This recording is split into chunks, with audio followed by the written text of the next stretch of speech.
از محدثین جلیل القدر شیعه مرحوم احمد بن محمد بن خالد برقی مصنف کتاب محاسن و از علمای عصر غیبت صغرا می باشد. این کتاب المحاسن چاپ دارالکتب الاسلامیه می باشد. در این کتاب ایشان روایاتی آورده که خیلی عالی در این مطلب می باشد. در صفحه 268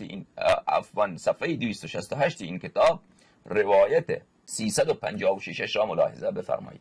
این صفحه 268 هست، روایت 356. روایت می‌فرماید از حضرت قرآن ناطق بحر حقائق، حضرت امام صادق علیه السلام که در یک نامه‌ای که به یکی از اعلام نوشته بود این چنین فرموده اند: و اما ما سألت من القرآن فذلك ایضا من خطراتك المتفاوتة المختلفه.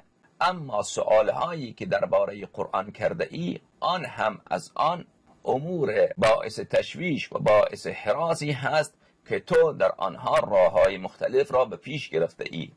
لأن القرآن لیس علی ما ذکرت، به خاطر اینکه قرآن آنچنان نیست که تو گفته ای. و کل ما سمعت فمعناه غیر ما ذهبت الیه، و هر آن چیزی که تو شنیده ای از تفسیر قرآن کریم از این و آن را در این نامه به من نوشته ای، معنای قرآن کریم و مقصود و مرام قرآن کریم غیر از آن است که تو نوشته ای.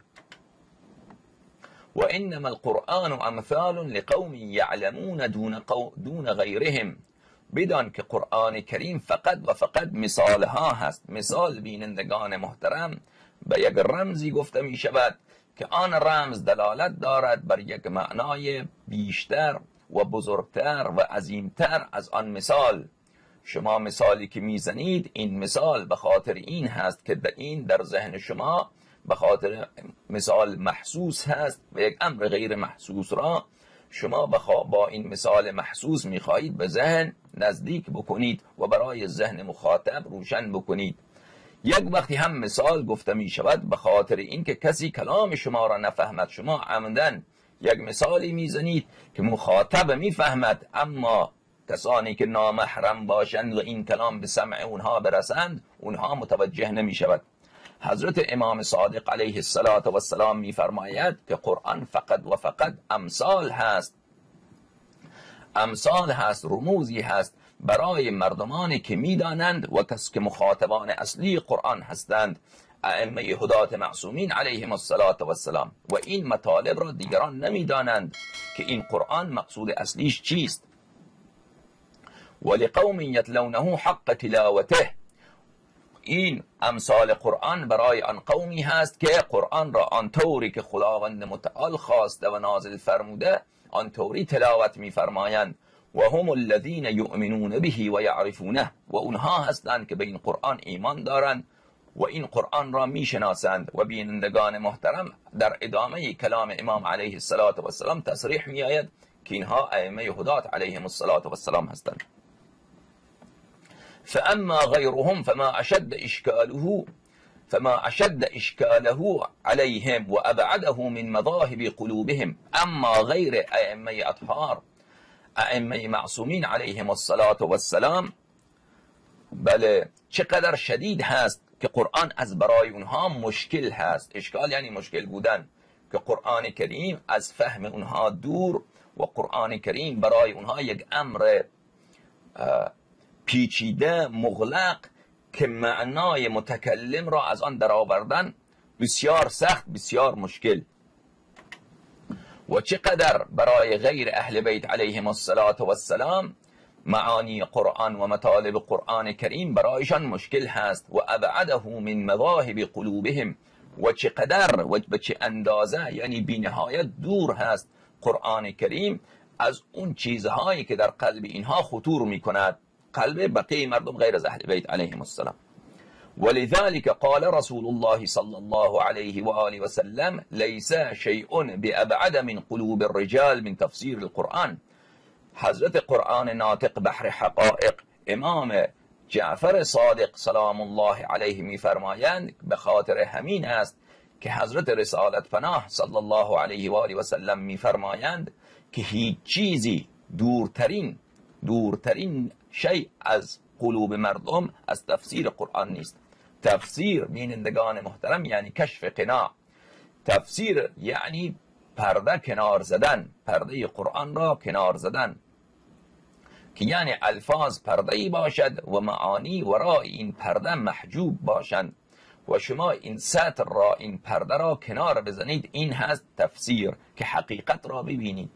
که حضرت رسول الله صلی الله علیه و آله و سلم میفرمایند که هیچ چیز بعیدتر و دورتر از قلوب مردم نیست از تفسیر قرآن. یعنی تفسیر قرآن، معانی قرآن دورترین چیز هست از قلوب مردم. خب آخر چرا اینطوریه؟ خداوند متعال کتابی نازل کرده که این چنین باشد که معنای آن، مقصود آن مردم نفهمند. چرا این چنین کرده؟ و بله، و فی ذلک تحیر الخلائق اجمعون الا ما شاء الله. و در این تفسیر قرآن کریم همه خلائق، همه مذاهب، همه علما، همه گیشان سرگردان، همه گیشان حیران، همه گیشان متحیر مانده اند الا ما شاء الله، الا اونهایی که خداوند متعال اونها را اصطفا فرموده و اونها را انتخاب نموده و اونها را متکلم قرآن و اونها را ناطق قرآن و اونها را خازن اسرار قرآن کریم قرار داده سلام الله علیهم اجمعین. چرا خدا این کار را کرده؟ فرمود و انما اراد الله بتعمیته فی ذلك ان ينتهوا الى بابه و صراطه. خداوند متعال عمدن این کار را کرده که قرآنش و کلامش هم اعجاز باشد، هم برکات داشته باشد، هم نور داشته باشد، هم شفا داشته باشد، هم رحمت. اما همین شفا، همین رحمت، همین کلام معجز بیان که احدی مانند آن و مانند 10 آیات آن یا مانند 10 سور آن یا مانند کوچکترین سور آن نمیتواند بیاورد، همین قرآن کریم که شفا هست و رحمت هست و معجزات و کرامات آن در طول عصرها و قرنها بیشمار و بیشمار و بیشمار همگی مشاهده کرده اند. بینندگان محترم، خداوند متعال همین قرآن را وقتی که در معانی قرآن می رسید طوری هست که عقول متحیر و سرگردان. چرا خدا این کار را کرده؟ می فرماید خداوند متعال عمدن، قصدن، از روی هدف این کار را کرده. و انما خداوند متعال اراد الله بتعمیته، خداوند متعال این که قرآن را گنگ آورده، قرآن را غیر واضح آورده، قرآن را طوری آورده که مردم در معانی آن متحیر باشند، مفسرین همگی با هم اختلاف بکنند و هیچ قولی هیچ کسی دل مردم را اطمینان ندهد که این کلام او صحیح هست. چرا این چنین کرده؟ بله ان ینتهوا الی بابه و صراطه. خداوند متعال عمدن این کار را کرده که مردم برای فهم قرآن کریم محتاج باشند و نیازمند باشند که مراجعه بکنند به صراط الله الحمید، به صراط مستقیم پروردگار عالم، به ائمه ابرار علیهم السلام، که خداوند متعال از مردم خواسته که برای رسیدن این معانی قرآن اینها محتاج باشند، نیازمند باشند، گدای در ائمه هدات معصومین علیهم السلام باشند. خداوند این چنین کرده تا مردم برسند به دروازه خدا و راه خدا و ان یعبدوه و خداوند متعال را عبادت کنند و ینتهوا فی قوله الی طاعت القوام بکتاب الله. و این که مردم برسند برای اینکه قرآن را بفهمند و معانی قرآن را بفهمند، برسند به اون کسی که او قوام به کتاب هست، که او نگهدارنده کتاب هست و او قائم به کتاب هست و او معانی قرآن را و شرایع قرآن را و نور قرآن را استوار نگه می دارد. به ایشان برسد.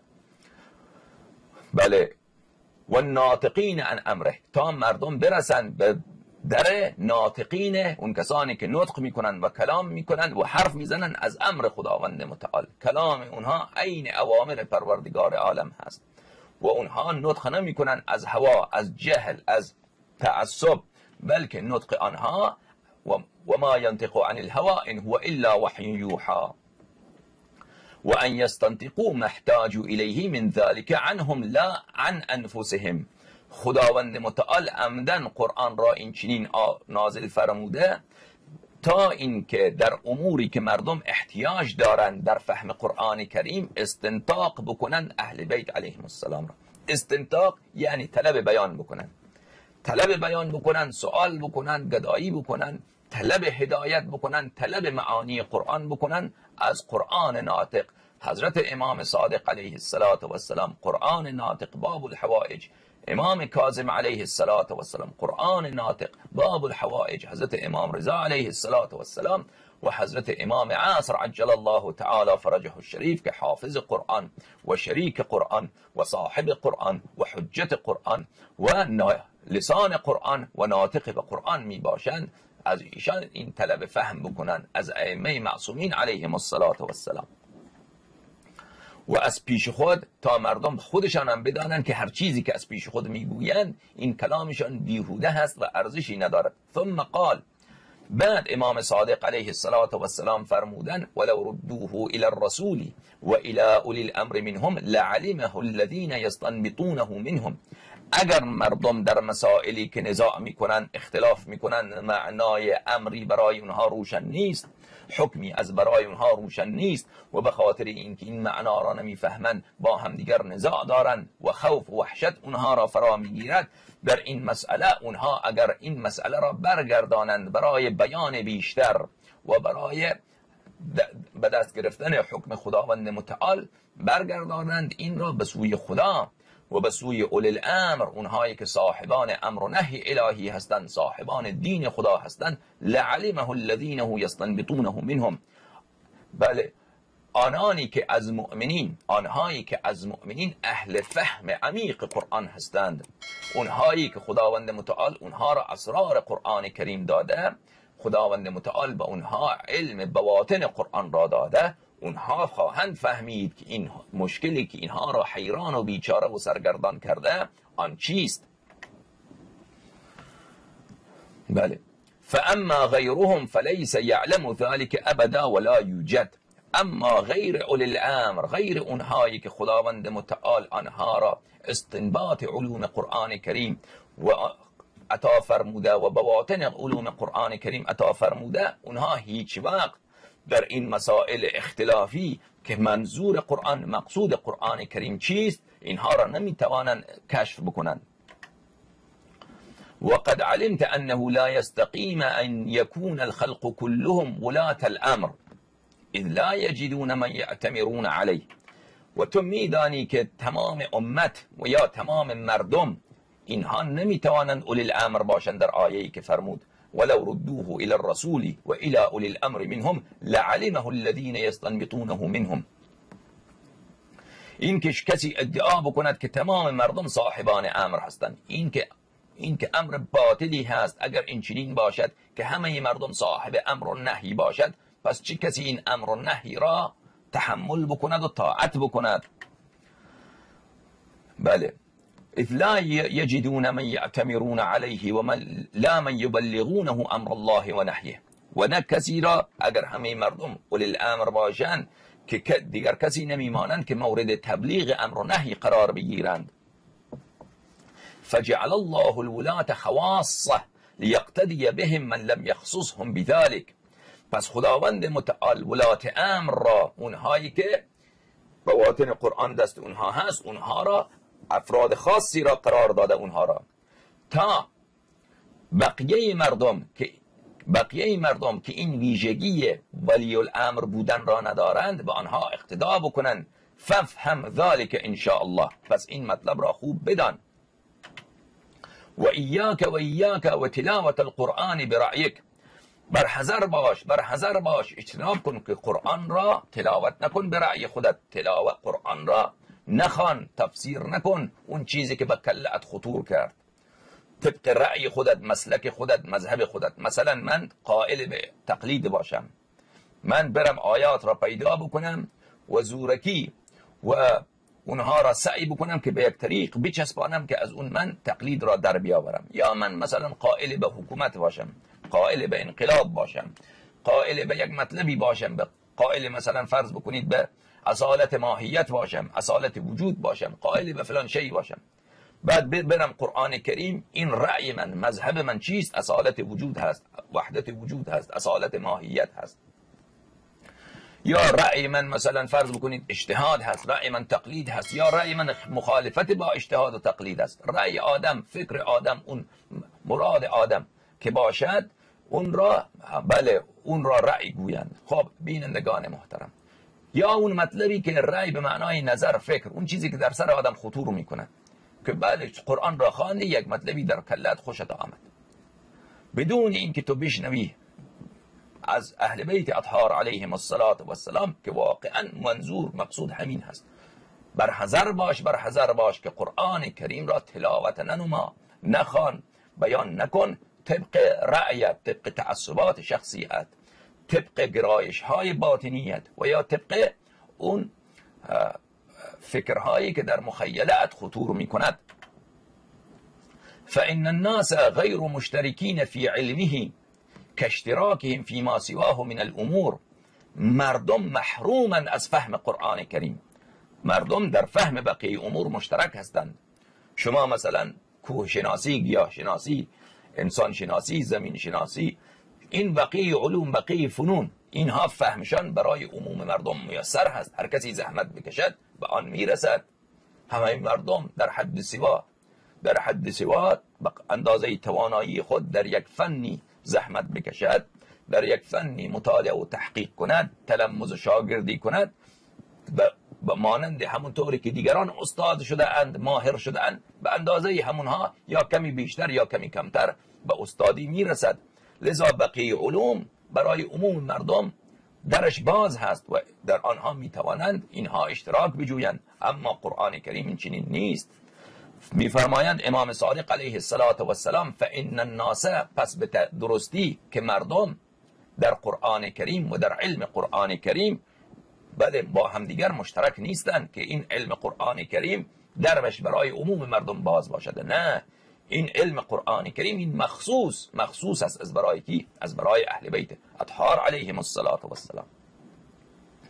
اما بقیه علوم نه، کاشتراکهم فیما سواه من الامور. بقیه امور مردم در اونها بله با همدیگر شریک هستند، اونها را همگی میتوانند یاد بگیرن. ولا قادرین علیه، و مردم هیچ قدرتی بر فهم قرآن کریم ندارند. ولا علی تأویله، و فهم بر این که تأویل و مقصود و مرام و خیلی از وقتها تأویل به معنای تفسیر می آید بینندگان عزیز، بعضی وقتها به معنای مصداق خارجی می آید. خلاصه اون مقصود، اون مرام، اون معانی که در بواطن قرآن کریم هست اون را مردم بفهمند. این چنین نیست. الا من حده، مگر اون کسی که خود قرآن کریم او را نشانیش را داده یا خداوند متعال او را تعریف کرده و بیان کرده و مشخص ساخته که اوست که مفسر قرآن است.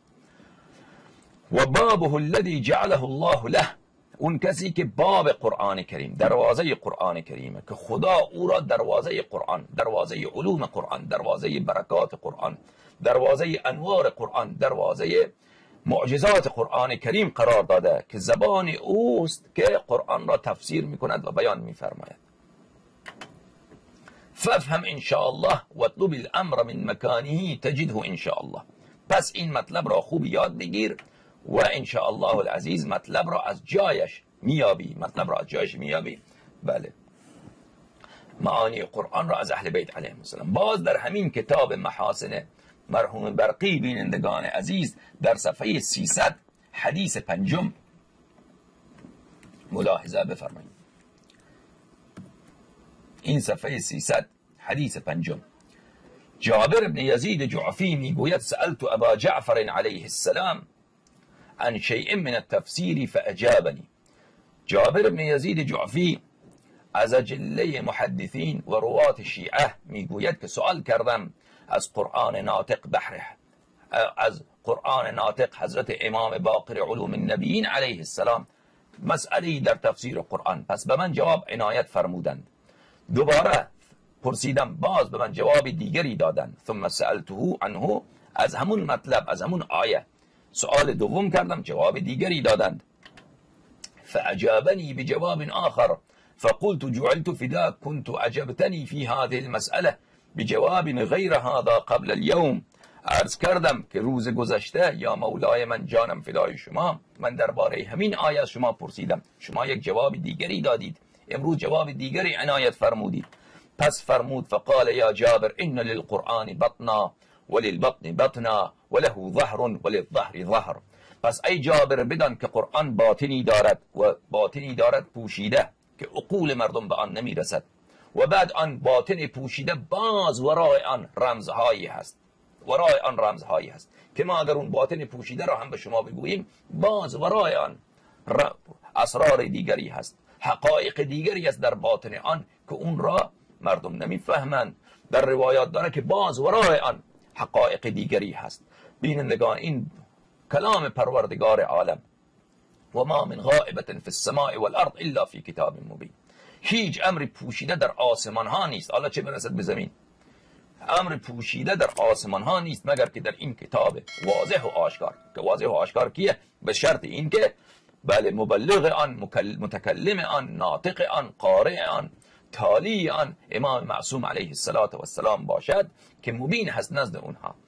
و این قرآن کریم حاوی بر تمام آن اسرار و امور پوشیده در آسمان ها و در دلهای زمین هست. خب فرمودن که وله ظهر وللظهر ظهر، و قرآن کریم یک ظاهری دارد و ظاهری او هم یک امور ظاهری دیگر دارد. ظاهر قرآن کریم هم یک ظاهری دارد و یک ظاهرهای دیگری دارد که این همه اینها کدام ظاهر مقصود هست و اون ظاهر دیگر کدام هست، اینها را فقط اهل قرآن میدانند، اهل بیت علیهم السلام میدانند. یا جابرو لیس شیء ابعد من عقول الرجال من تفسیر القرآن. ای جابر بدان این حرف را که هیچ چیزی دورتر و بعیدتر از عقول مردم نیست، از فهم مردم نیست از تفسیر قرآن. تفسیر قرآن کریم یعنی معانی مقصوده قرآن چیست، اینها از هیچ دورترین شیء از عقول مردم که مردم هیچ وقت دسترسی به آن ندارند، همین معانی مقصوده قرآن کریم. و هو کلام متصل منصرف على وجوه، و قرآن کریم کلام متصل پروردگار عالم که وجوه مختلف، با وجوه مختلف این کلام برگردانیده می شود. ولی کسی که اهلش باشد، که اهل بیت اطهار علیهم السلام هستند، به معانی صحیح برمیگردانند. و الا کسی که اهلش نباشد، شما دیده اید که هر گروهی مراد و مقصود خود را میخواهد از قرآن ثابت بکنند. کمونیست ها حتی که حتی اعتقاد به قرآن ندارند، بله در کشورهای مختلف اسلامی اون زمانی که کمونیسم خیلی رخ نداشت، همگیشان از قرآن کریم اقتصاد کمونیستی را میخواستند ثابت بکنند. الا ماشاءالله گروه های چپی که ظاهر چی داشتن؟ ظاهر مذهبی داشتن. و این را بدانید که آقای خامنه‌ای در بله بسیار چپی درجه یک بود و هنوزم هست. و این مشکلی که ایشان با امریکا دارد به خاطر همون سابقه چپیشه، به خاطر سابقه این که این شخص با گروه های کمونیستی و با گروه های مارکسیستی ارتباط خیلی نزدیک داشت قبل از انقلاب. به طوری که مرحوم آقای قابل که فوت کرد، ایشان خب مشهدی بود، این خامنه‌ای هم مشهدی بود، ایشان میگوید که خیلی مردم زیاد به یاد دارند. ایشان چند سال پیش فوت کرد. در مقاله این نوشته بود که نامه‌ای که با آقای خامنه‌ای نوشته بود که تو آقای خامنه‌ای همه مردم به یاد دارند که در فلان جا در مسجدی سخنرانی می‌کردی قبل از انقلاب. بله یک آیه را اونجا در مقاله خود نوشته، یک آیه را تو خواندی و اون وقت به صدای بلند گفتی که آقا مقصود از این آیه، بله مقصود از این آیه، حالا یکی از اون شعارهای کمونیستی را اونجا بلند گفت آقای خامنه‌ای، ایشان در مقالش آورده، من یادم رفته که اون بله منظور از این مثلا جامعه اشتراکی یا از اون حرفای لنین و از اون حرفای مارکس، از اونها را میگفت، آیه را خوان و بعد آقای خامنه‌ای بلند به صدای بلند آقا منظور اینه، منظور این. خلاصه این شخص بله سابقه خیلی زیادی در چی دارد، در گروه های چپی دارد و این مطلب را آخوندهای قدیمی و سکان مشهد مقدس میدانند. بینندگان محترم، این کتاب تفسیر شریف عیاشی می باشد. ملاحظه بفرمایید. محمد ابن مسعود سمرقندی عیاشی یکی از محدثین خیلی جلیل القدر شیعه می باشند. کتاب تفسیری ایشان که همگیش تفسیر روایی هست، جزء اول منشورات مؤسسه الاعلمی للمطبوعات، در اینجا در اوائل این کتاب ایشان بابی منعقد کردند به نام فی من فسر القرآن برأیه، کسی که قرآن را تفسیر برأی بکند، یعنی روایت حدیث نیامده، آیه‌ای بله رب این آقا گرفته یک مطلبی را قبلا این شخص به آن اعتقاد دارد یا در کلش یک چیز خطور کرده، حالا مدعی شده که این آیه بر همین مقصود من دلالت دارد. این تفسیر برأی. بینندگان عزیز، تفسیر برأی همینه. روایاتی که ایشان روایت میارد بینندگان عزیز، روایت دوم در این باب که ابی عبدالله علیه السلام قرآن ناطق امام صادق علیه السلام فرمودند من فسر القرآن برأیه فاصاب لم یوجر و این اخطأ کان اثمه علیه. تفسیر قرآن کریم برأی حرام، حتی آدم اتفاقا از باب تصادف مصیب باشد، کلام او درست از آب در برآید، بازم اجر و ثوابی ندارد.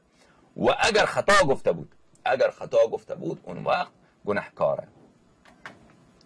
عن ابی بصیر عن ابی عبدالله علیه السلام قال، بله حدیث سوم، عن ابی الجارود قال ابو جعفر علیه السلام، ابو الجارود گفت که حضرت بله امام باقر علیه السلام فرمودن ما علمتم فقولوا و ما لم تعلموا فقولوا الله اعلم. اون چیزی که علم در اینجا به معنای روایت بینندگان عزیز، سماع از اهل بیت علیهم السلام، اون چیزی که شما تعلم کرده اید، گرفته اید از اهل بیت علیهم السلام، اون را بگویید، اون را به مردم بگویید. حالا یا نقل به معنا یا بیان بکنید، اشکالی نداره مادامی که اون کلام شما موافق است با کلام اهل بیت علیهم السلام. اما چیزی را که اهل بیت علیهم السلام نگفتند در دین خدا، شما اون را بیایید بگید که بله یک چیزهایی از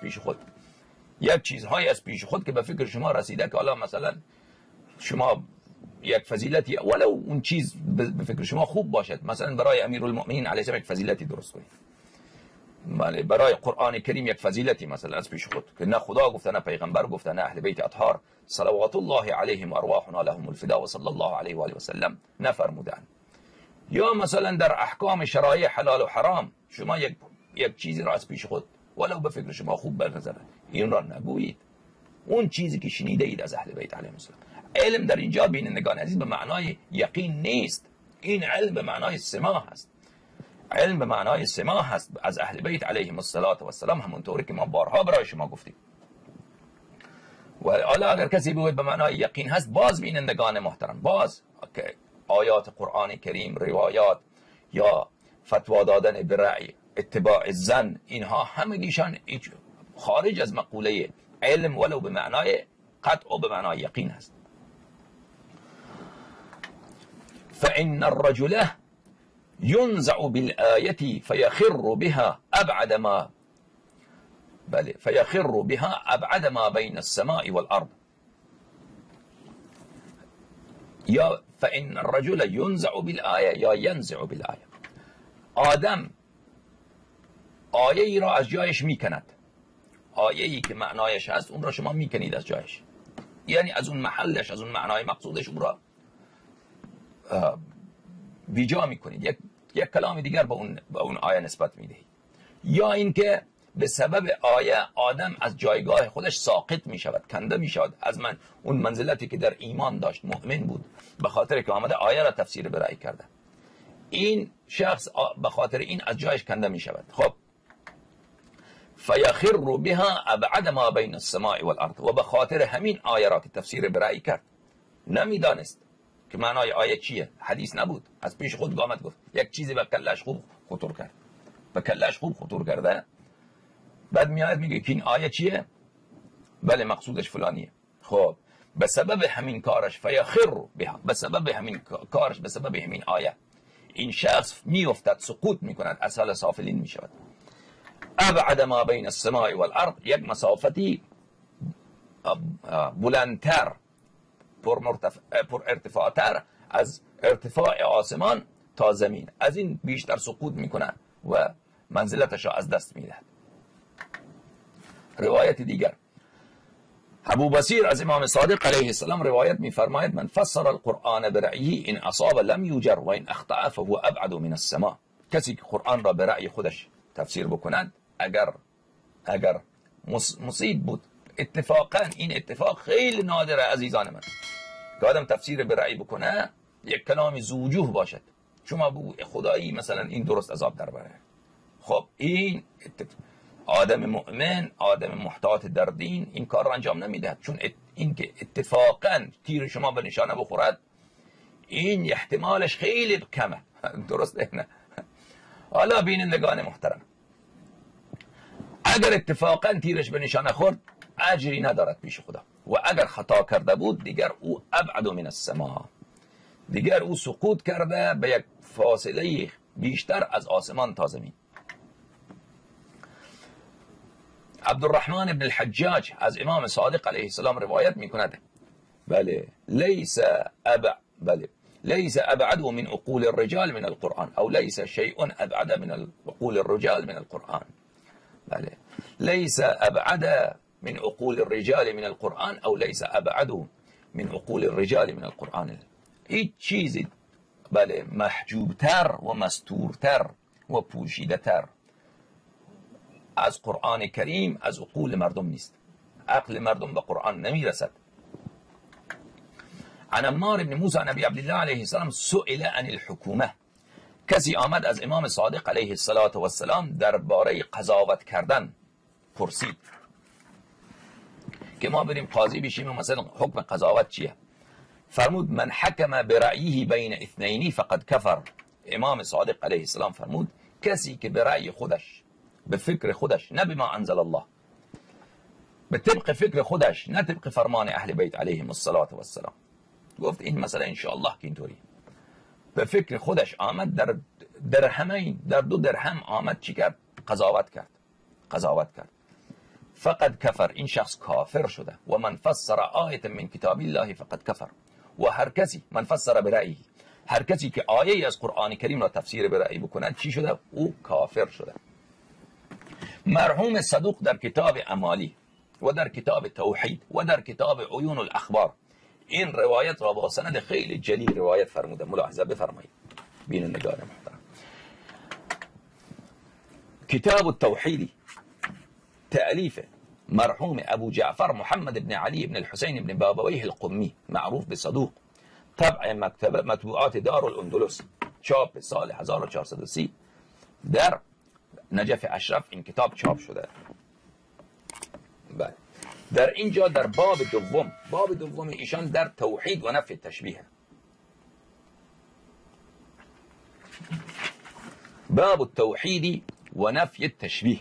در این باب حدیث 23 حدثنا محمد بن موسى ابن المتوكل رضی الله عنه حدثنا علی بن ابراهیم ابن هاشم همون صاحب کتاب تفسیر قال حدثنا ابي از پدرش عن الريان بن الصلت عن علي بن موسى الرضا سلام الله عليهم عن أبيه عن آبائه عن أمير المؤمنين عليه السلام. سند خیلی جلی، خیلی واضح، خیلی نورانی.